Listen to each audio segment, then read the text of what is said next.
মেট্ৰিকৰ ৰিজাল্ট 3 বছৰ পাছত বেয়াকৈ ৰাখ পালে উত্তীৰ্ণৰ হাৰ। নমস্কাৰ, স্বাগতম জনাইছোঁ আপোনালোকক টু দ্য নিউজ অসম 24 লৈ।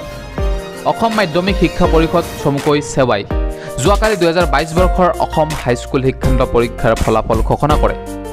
2022 বৰ্ষত ৰাজ্যত মুঠ 4,05,582 গৰাকী ছাত্ৰ ছাত্ৰীয়ে হাইস্কুল শিক্ষান্ত পৰীক্ষাত অৱতীৰ্ণ হৈছিল আৰু ইয়াৰে ভিতৰত 2,17,012 গৰাকী ছাত্ৰীয়ে আৰু 1,78,570 গৰাকী ছাত্ৰ হাইস্কুল শিক্ষান্ত পৰীক্ষাত অৱতীৰ্ণ হোৱা 4,05,582 ছাত্ৰ ছাত্ৰীৰ ভিতৰত মুঠ 2,29,131 গৰাকী ছাত্ৰ ছাত্ৰী পৰীক্ষাত উত্তীৰ্ণ হয়।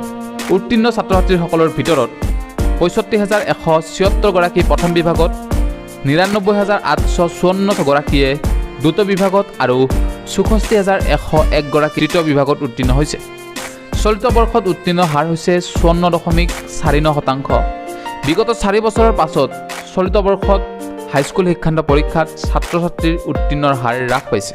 2021 বৰ্ষত কোভিডৰ বাবে হাইস্কুল শিক্ষান্ত পৰীক্ষা অনুষ্ঠিত হোৱা নাছিল আৰু উক্ত বৰ্ষত ৰাজ্যত 90%ৰ ওপৰত ছাত্ৰ ছাত্ৰীক পূৰ্বৰ পৰীক্ষাৰ ভিত্তিত উত্তীৰ্ণ কৰাই দিয়া হৈছিল। চলিত বৰ্ষৰ পৰীক্ষাত ছাত্ৰৰ উত্তীৰ্ণ হাৰ হৈছে 58.80% আৰু ছাত্ৰীৰ উত্তীৰ্ণৰ হাৰ হৈছে 54.49%।